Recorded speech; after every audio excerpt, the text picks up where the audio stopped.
Hello again, 2:30 sharp. Welcome to the Excella webinar. As it's Friday afternoon, I believe that people are a bit late into the participation, so I will wait a couple of minutes more to allow more participants to join, and then we are going to get started.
All right, so welcome again. We are 2 minutes after the schedule, so we'll let additional participants to get in, to have time for their coffee and to join us today. I would like to give you today an introduction into the steps for panel design using spectral technology, using Cytek spectral technology. I am Riccardo Pascoli. I'm managing the cellular support at Excella.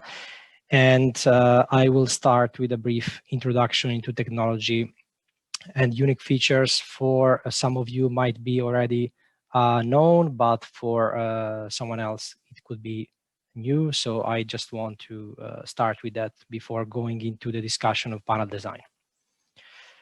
So talking about Cytek technology, the premise we need to consider is the history of flow cytometry and the requirements by user over the decades. If we consider the 80s, there was let's say the early stage of flow cytometry, there was not so high requirements of colors and number of laser, but nowadays we have a really high requirement of several dyes tested simultaneously, and this brings the possibility and the needs to design some other type of technology, because most of these dyes are, of course, having similar.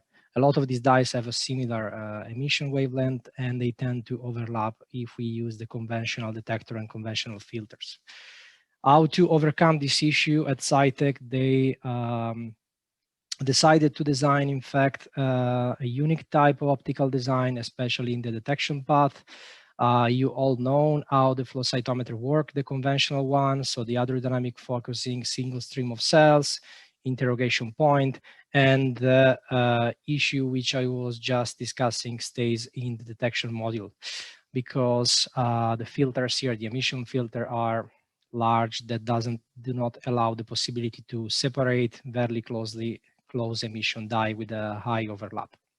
How to overcome this? Here you can see an example of the Cytek spectral detector. For example, for the violet laser, at first you might notice immediately how tight is the bandwidth, starting from 15 to 34 nanometer, compared to the classical PMTs detector and the classical filters, which is 4 to 5 times larger. So in this small range, we are basically defining each single channels of emission. In this way, we are able to separate highly overlapping dyes and to do 16 fluorescent channels only based on violet emission. You can see here the representation, the schematic representation of the detector, which basically consists of several APDs, several small avalanche photodiode. The incoming light from the fiber optic, it's basically split across all these APDs by a system of lenses. And Cytek designed this unique and special technology based on the properties of the fiber optic. So it's called wavelength division multiplexing. So we don't use the classical dispersive optics. We actually use, in fact, the property of the fiber optic to multiplex the signal and to demultiplex into detector the all wavelength coming from different laser. I took example from telecommunication because I believe it's very practical and easy to represent. You can imagine that these are your different lasers. The signal is multiplexed into a single strand of fiber. After a certain traveling time, it's then demultiplexed across all detectors.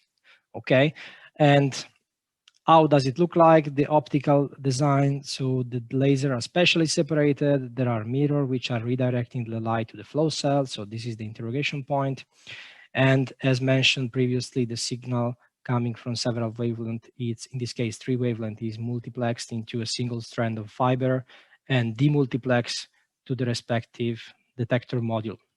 Each of these detector module is basically represented by what I was showing before.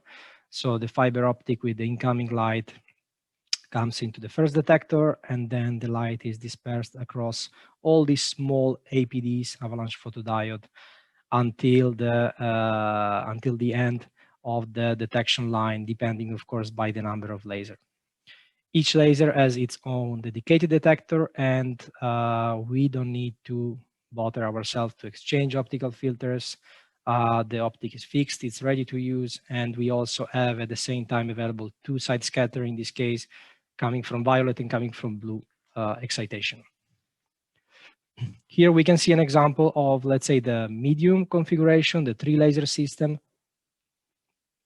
which actually is composed by 16 channels dedicated for violet, 14 for blue, and 8 for red. So only 3 laser, 38 fluorescent channels, plus 2 side scatter and 1 forward scatter. And you might notice, as I mentioned previously, that every bandwidth, every emission filter are quite tight, are quite small, so we can do a lot of colors simultaneously, and we can separate nicely highly overlapping dyes. Using this kind of technology, we can also keep the instrument quite compact. Nowadays in laboratory, we also have an issue with space, not only with overlapping dyes, of course, so we need to consider some instrument which has high performance and compact footprint. And this is the case of the Cytek Aurora Northern Lights, due to the fact that we are using, of course, compact optical design and small detector, small avalanche photodiode. So basically this avalanche photodiode is what you then find inside each optical module, and it's the what is collecting the signal from the incoming fiber.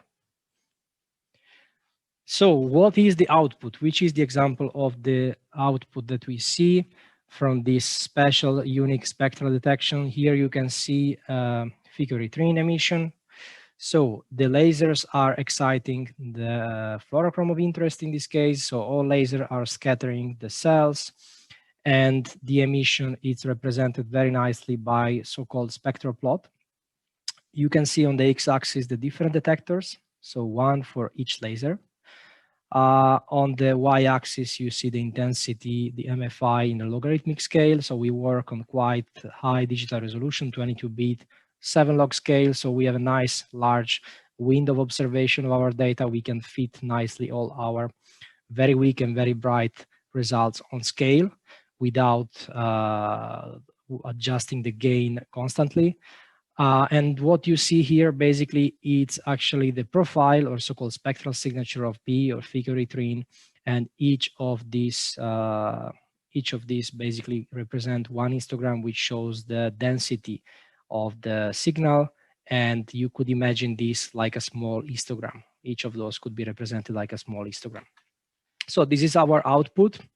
Is the full spectrum signature, is the full amount of photons, so we get all light collected, not just the portion of light which is dedicated to the specific filter. In this way, we can increase also the resolution, which is directly proportionally to the quantity of photons. And how do we discriminate the different fluorochromes? How do we actually separate the signal? We use a technology, an algorithm, which is called spectral mixing.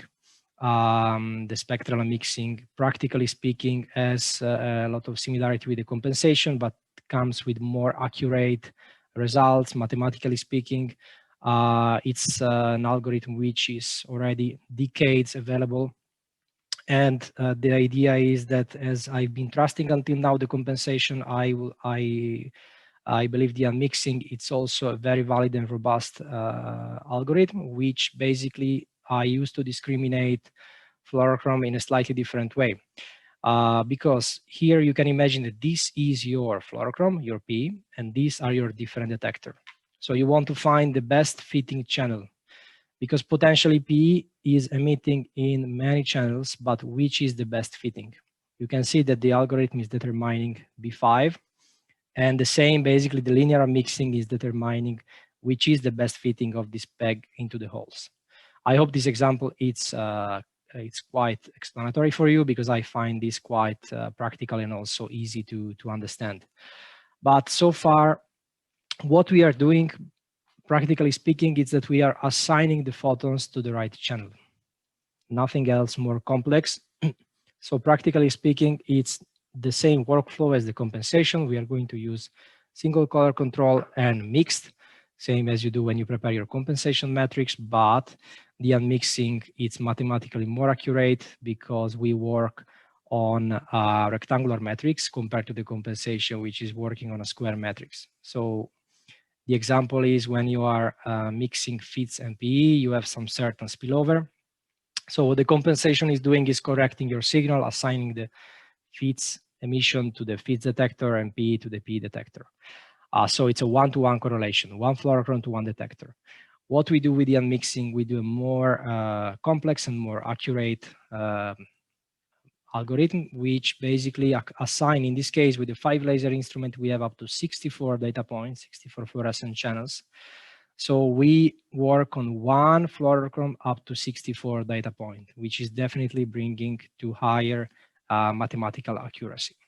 And we can see this also, practically speaking, when we work with highly overlapping dyes, because we have the possibility in the software to do both compensation and unmixing to compare the efficiency. The example of fits and PE applied to the unmixing, it's shown in here. So here are two different spectral signatures, two different color control. So here you can see that this is the best fitting of fits. So the B2, the best fitting of P, B4 channel. Then we run our mix, which contains both spectral signature, spectral profile, and we are going to the unmixing effectively. So what the algorithm is doing is taking this logarithmic scale signature, is normalizing into linear scale both our color control and comparing. And the comparison is given by something called similarity metrics. So the similarity metrics express the how close in a spectral profile are these two different colors. Of course, closer are these two in the similarity, and higher is the similarity of fits and PE, and higher is the complexity of the overall panel. So all this pre-consideration, we will see it later on into the panel design part. I'm going to show you some nice example we were doing recently at customer site. And basically, this is a very nice example of how this detector could be beneficial in everyday use. So fits and GFP, they have quite a similar spectrum. They are really highly overlapping. If I would try this on conventional cytometry, I would hardly be able to separate it due to the different optical design. But what we have determined here, as I show you the example of fits and P, it's exactly the same. So we run the single color of fits, best emission in B2, GFP best emission in B1. We are going to normalize this into linear scale, compare it, and our algorithm will give us the so-called similarity metrics. As you can see, fits and PE are 94% similar, so very similar, but not identical. As soon as these two fluorochromes are not identical, we are able to separate the signal, and that's the output. That was the full color spleen sample. So here we have nicely separated the fits, single positive and GFP. Another very beneficial feature is the possibility of autofluorescence extraction. So every cells has some sort of autofluorescence. Some cells, due to their properties, due to their complexity, has higher or lower autofluorescence. And we can see that this is something which, with spectral flow cytometry, we can observe clearly. We can have a nice overview. For example, this unstained here shows a really bright overall signal, which is quite comparable to the intensity of the single positive. And if I'm going to use this as unstained, I definitely introduce some error into my unmixing algorithm, because I'm assigning the positive as a negative. So the software is getting definitely confused, and this would lead to lower accuracy in my separation. If I try to do that, this is what I get. So the M-cherry positive, you can see in here that there is no enough resolution to resolve the actual negative and positive population for both unstained and M-cherry, due to the very, very high autofluorescence. But what about if we consider this unstained as an additional color? It's possible to do this, and we can have the option to, in fact, consider this as an additional color to apply a better correction and to apply the so-called autofluorescence extraction. So we subtract these photons, which are leading into error, and we finally get a much better resolution and separation of the negative and positive for this fluorescent protein. So this is practically a very nice feature that can help not only for this example, but I have practically seen many times for immune application, or for example, macrophages, large stem cells or cancer cells, which are naturally showing very high autofluorescence. The system, due to the fact that we collect the full amount of photons, it's also a very good device for resolving small particles. I'm briefly showing you here an example of beads. We have resolved here easily 100 nanometer population. And this was the standardization to go to the next step, which was the analysis of plasma extracellular vesicles. So also here you can see nicely our control, buffer only, buffer plus reagents to check the eventual aggregate of antibodies, and then we go to the real sample, where we verify again here the unstained and as negative control, and the stain. So we distinguish here CD41 positive EVs in the range of 100 to 300 nanometers. So it's opening the door also to a variety of nanowords applications. Now, after this introduction of technology and features, let's go into the main part of this webinar, which will be basically the consideration how to build a panel. And the starting point should be the consideration of what are the spectral signatures.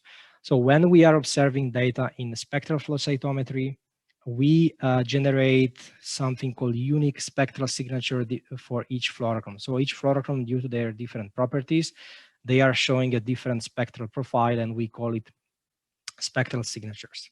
These information are very useful for us when we are building a complex panel, because definitely we want to have fluorochrome with unique spectral signatures to be able, and not identical one to the other, to be able to separate this. All this consideration I did previously on the unmixing process are now practically going to be applied. So as you can see here, this fluorochrome, they have completely different profile, different spectral signatures, so they could be used in combination easier than if they would have totally identical spectral signature. What are the main rules for a good panel design? Definitely know the biology, match the staining index with the antigen density, and as I mentioned, use the dyes which has this unicity in the spectral signature, in the spectral profile. In this way, we need to minimize, of course, as much as possible the spread, spillover, and we need to have special consideration for tandem dyes and co-express markers. Yeah, so this is the premise. And now we will go through step by step briefly, and I will show you later on also some example of our online resources, online tool to simulate and try to pre-validate your panel. So we need to determine the experimental question, definitely know the biology, knowing the technical feature of the instrument, the properties, assign the fluorophores to each marker, and there is the post-processing, which will be basically to review the theoretical panel design and then finally go into the practical part in front of Cytometry. So as you can see, the actual hands-on, it's only in the end of this process because as the system, it's extremely easy to use, and you will see later on an example of the software interface. It's important that there is a lot of pre-work, nicely optimized and validated on the theory of your panel before you prepare the tubes in front of the machine. So experimental question, step number one, we need to consider what is our goal. For example, what we want to do with our T cells. We want to stimulate the T cells with treatment to induce colitis. This is one of the theoretical question. The experimental question, which is the readouts, which is the output we want to get. Are we interested in the MFI, in the counts? Which kind of tissue are we going to analyze? So what are the limitations, what are the complications associated to this type of tissue? Example, the stability, the autofluorescence that can derive, and as you remember, it could lead to some, some important error. And how do you want to process the sample? So how the sample is done, which steps are we going to do, fixation, permeabilization, there is also some sort of stimulation. So these are all experimental questions that we need to consider before we even go to the step where we combine markers with fluorochromes. Know the biology, it's also quite critical part. We need to define which is the main population that we need to analyze, define what markers we need to identify in connection to the cells of interest, and to highlight co-expressed markers, because the co-expressed markers are the one which could, of course, cause some trouble at the time of the separation of the signal. Decide which kind of clone we want to use, and not only, but define whether these are primary, secondary, or tertiary markers, so which is the level of expression. And of course, we need to see also, practically speaking, what is the availability of this, this clone with the dyes. So you can also use online tools like BioCompare or FluoroFinder to try to see the actual commercial availability of these clones. This is a very nice example, which I find quite informative, based on this this paper from 2007, where there was a brief classification of the markers based on their level of expression. They were classified in primary, like the CD3, secondary, for example, CD45 array, or tertiary, like CD1C. Okay, so here it's a nice paper, which I also recommend you to have a look on. That could give you an idea of the level of expression of the marker, which should be matched in consideration to the brightness of the dye. So generally speaking, you will want to have highly expressed marker with not with very bright dye, while lower expression marker should be combined with bright or very bright dye, in correlation, of course, to the overall panel. These are the main consideration initially. And in fact, if we go to step number 3, after we define our experimental question, after we know the biology, so step 1 and step 2, we go to step 3, where again, I remark the fact that we need to use dyes with unique spectral signatures. And this is the general suggestion. Of course, if the user would like to use dyes which they have very identical spectral signatures, this could risk introducing some spread, some additional spillover, some error.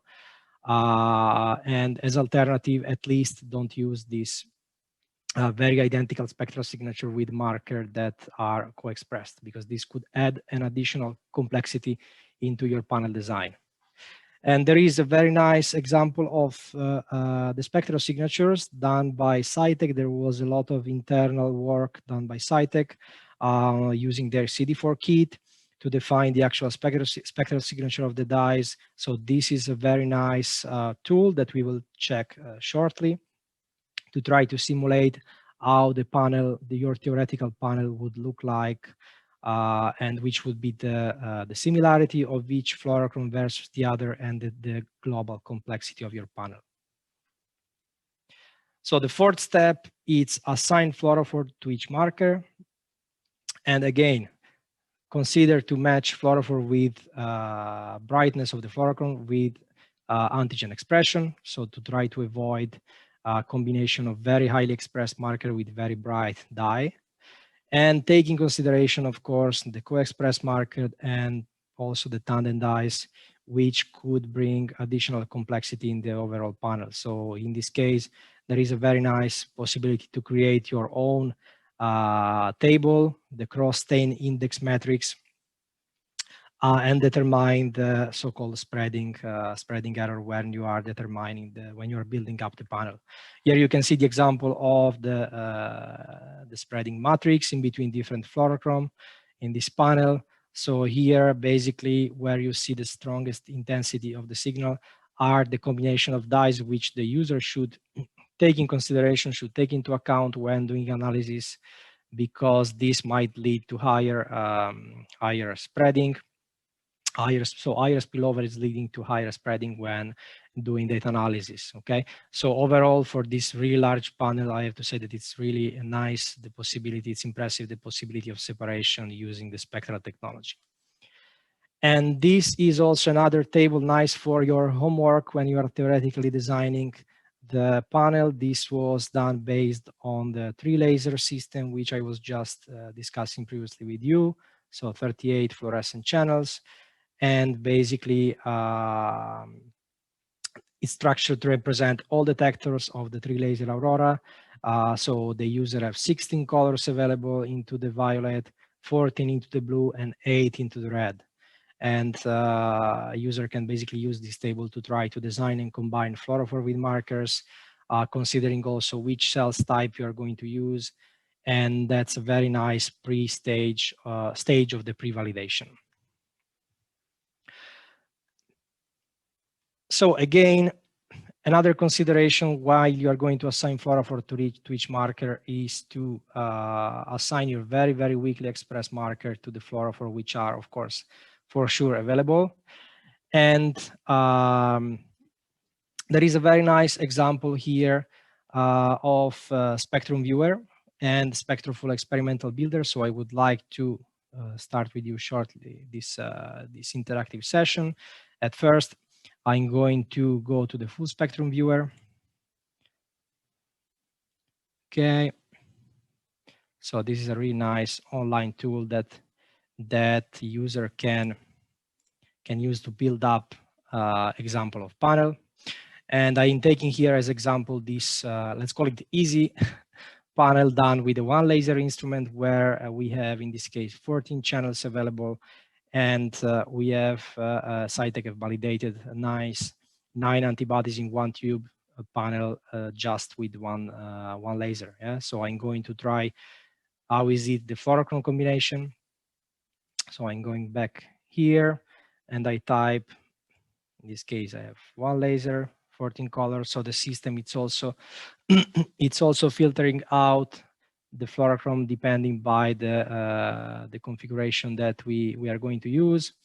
And I can type here Alexa 488. That's the first one I'm going to introduce. Then I'm going back here and verify Alexa 532. Here we are. That's the second one.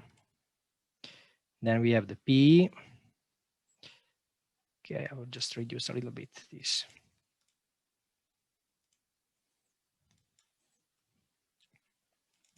P.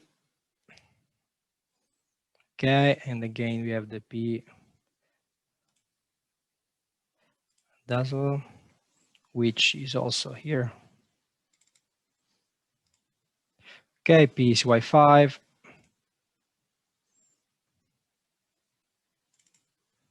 And I think there was also PCY 5.5. Yes. Okay. Per CP.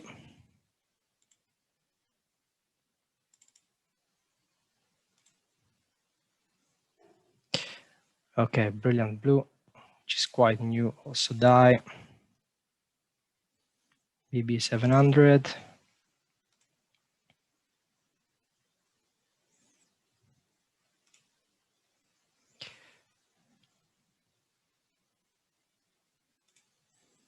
And then we have the per CP E-fluor.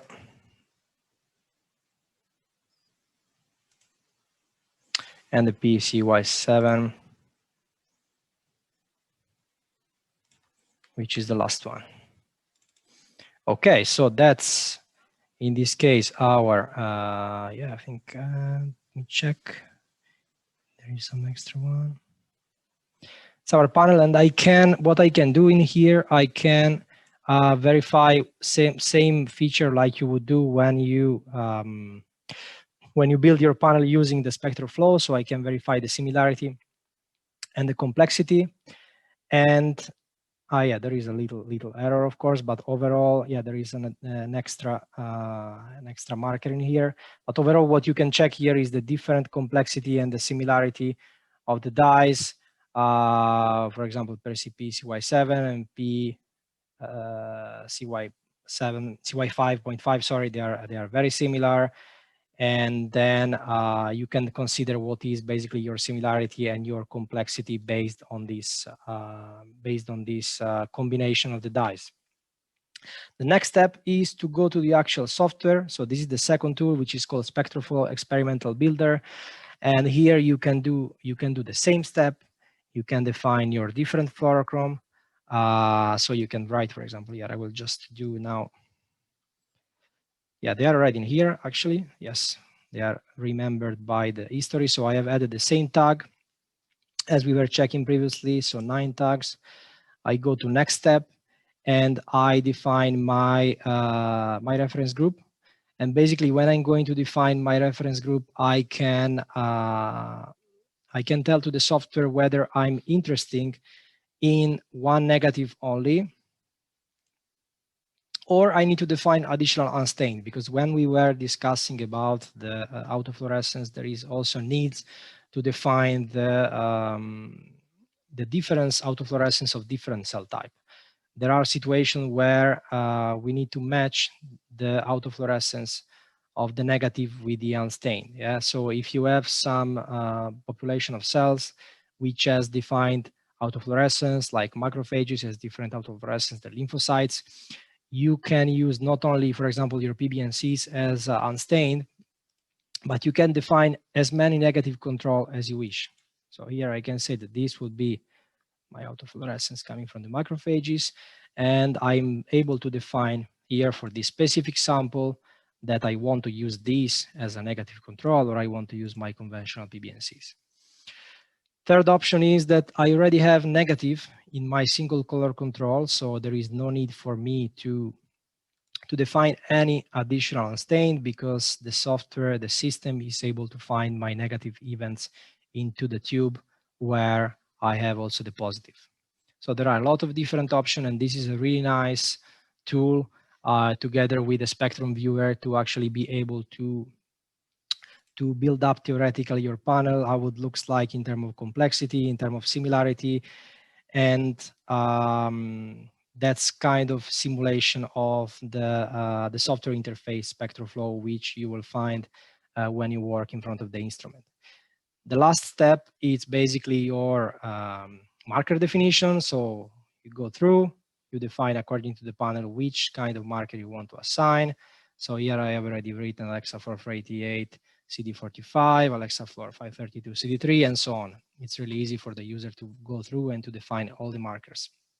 And then you can export this, and together with the export of the complexity and the similarity coming from the previous tool, the spectrum viewer, you can already make kind of theoretical pre-validation of your panel. You can share it with us at Cytek.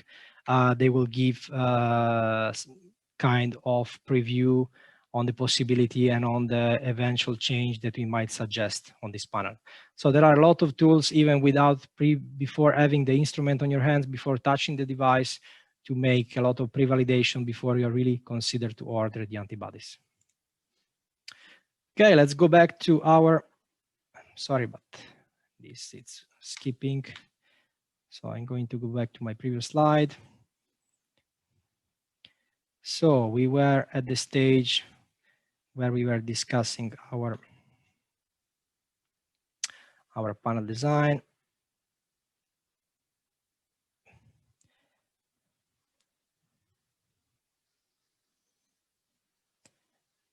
Okay. So the step 4, it's done. Assign the fluorophones to each markers. What about the last step? Review the theory of your panel. So we need to, in fact, go through this step as I was just showing, create your spillover table, create your cross-staining index metrics, and ask yourself those questions. For example, are these fluorochrome with high amount of spread are even allocated to this co-expressed marker? So are we having these two troubles at the same time in the same combination? So can we avoid that? Or are the fluorophore's brightness and the antigen expression level well matched? All this pre-consideration that we were doing before.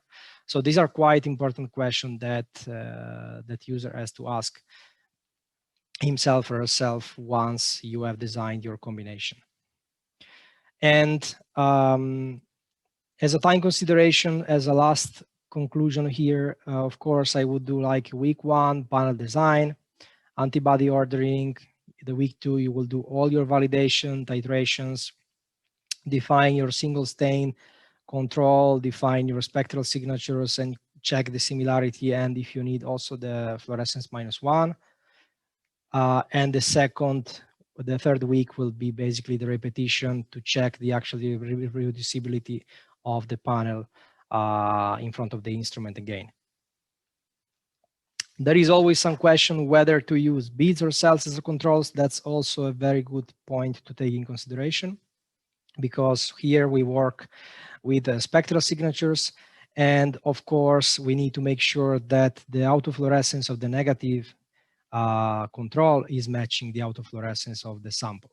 This is also important consideration. And the same, if you are using beads as a positive control, you need to make sure, of course, that the spectral signature of the beads is very similar or identical, ideally, to the spectral signature of the positive cells, because otherwise you might lead into some error into the unmixing. So if you consider all these fulfilled, then you can work with beads or cells according to these criteria. Let's see some example of panel. After all this theoretical discussion, this is a really nice panel developed just with 3 lasers, where 24 antibodies has been basically labeled in 1 tube only, and you can see that there is a lot of nice combination of overlapping dyes. For example, Alexaflor 647 APC, BB5105 Alexaflor 488.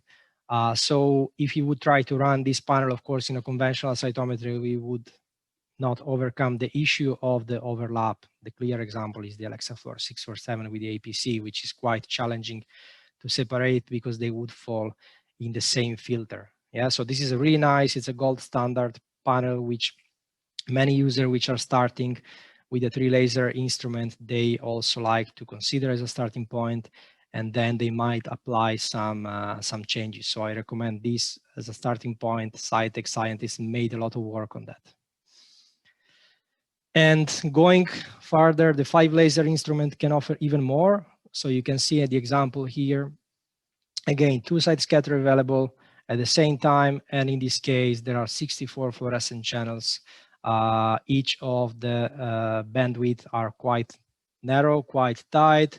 You can see in here that that basically it's going from 15 to 35 nanometers. So again, we can distinguish very nicely highly overlapping dyes, and we do a lot of colors for each detectors. Using this 5 laser system, Recently, it was developed this 40 colors panel. So when I speak about 40 colors, I mean 40 antibodies in one tube, which is a fantastic example of what the spectral flow cytometry can do. And here you can see the different marker utilized. And for time convenience, I'm not going through the individual step, but there was a very smart way how to process globally this panel using multidimensional algorithm using the flowsome in this case. So there is also there is a need, of course, when we go into such a high dimensional data to process it differently. And this is a nice representation of all the overall panel. So basically you can see here the all subset of the monocytes dendritic cells and the intensity of the red color underlying the expression level, and so on for NK, B, CD4 T cells and CD8 positive T cells. So this is a nice overview. I would be happy to share with you, of course, this the full publication so you can check and go through the details of these steps. You might consider that using this instrument, it's really complicated, but it's extremely intuitive, it's extremely user-friendly. So the workflow, step number one, check the instrument settings. And we are using something called Cytek assay settings, which are optimized settings that basically are optimized using the CD4 kit, which allows to resolve from very weak to very bright signal. And for all the immunophenotyping application, we never had the need to decrease the gain. Rather, we have recommended, due to the high sensitivity of our detector, we have recommended user to decrease the titer of the antibodies to also save money rather than decrease the gain of detector. Number two, run individual dye reference control, same as for your compensation, so unstained and single stain controls. Apply the unmixing, which is equivalent to compensation wizard. So here you can see how it would look like. You will get your raw data, which contains all the channels available. For example, the 5 laser instrument will contain 64 data points, 64 fluorescent channels. After unmixing, we generate an FCS file, which is called unmix FCS file, and contains only the channels of interest, which could be up to, for example, 40 antibodies in one tube. And as a conclusion, recently Cytek released also a sorter based on the previous success of the Cytek Aurora. So try to imagine the possibility that you would have with Cytek Aurora with the sorting module. And the concept here, it's really nice because the user, which they already have Aurora, they can simply transfer the existing panel with the same settings to the Aurora cell sorter because the optics is exactly the same. We have tested many times and we have seen very nice reproducibility in the data generated on the Aurora, for example, 3 laser with the Aurora cell sorter 3 laser. So we are able to make really life easier, and this is the only, of course, spectral sorter available with so many parameters. Let's go through the overview of what we have discussed today. The innovation from Cytek Aurora comes from different points: the ease of use, the possibility of working with highly overlapping dyes, autofluorescence extraction, a lot of channels available. It's an instrument which can be used by beginner, by experienced user. There is no need to change optical filters, and you can literally use any commercially available dye excited by laser on board. This is the paper which I really recommend to check in consideration to the panel design steps. You can find it also at this link. I can go back to the, so on our webpage at Axela, you can search for Cytek Aurora and you can find exactly this paper which under the documentation which was discussed today for the steps of the panel design.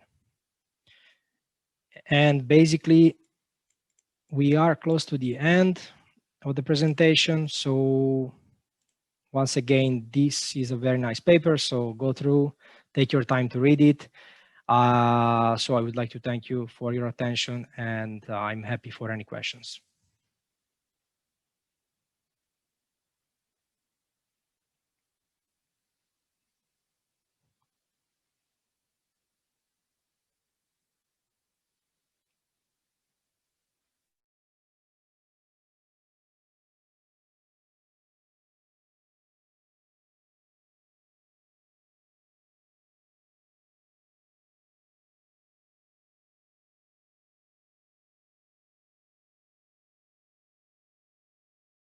I guess there are no questions. I can see here in the chat box. Okay. So there is a question from Christian about application of extracellular vesicles. Yes, I was showing previously some example of EVs detection. We have very nice example of good resolution also for extracellular vesicle. I might recommend you also in connection to that to look at the additional documentation.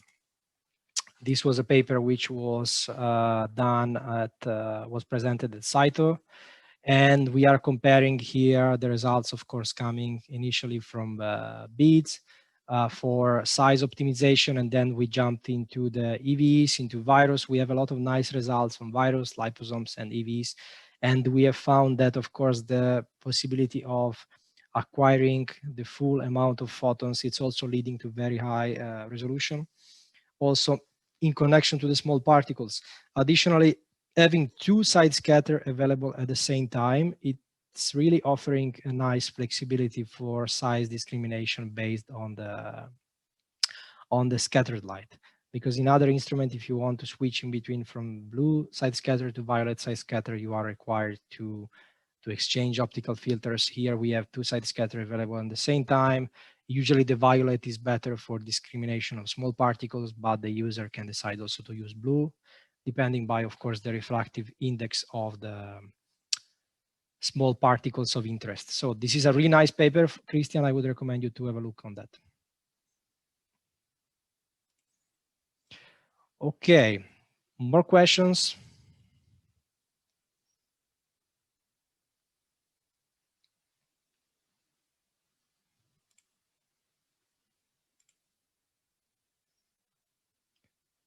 I don't see additional question in chat box. At this point, I hope you have enjoyed our presentation, and I wish you all nice weekend. And of course, all the resources which we have discussed today are on our website. So go to have a look and enjoy the reading. Thank you again for joining, and goodbye.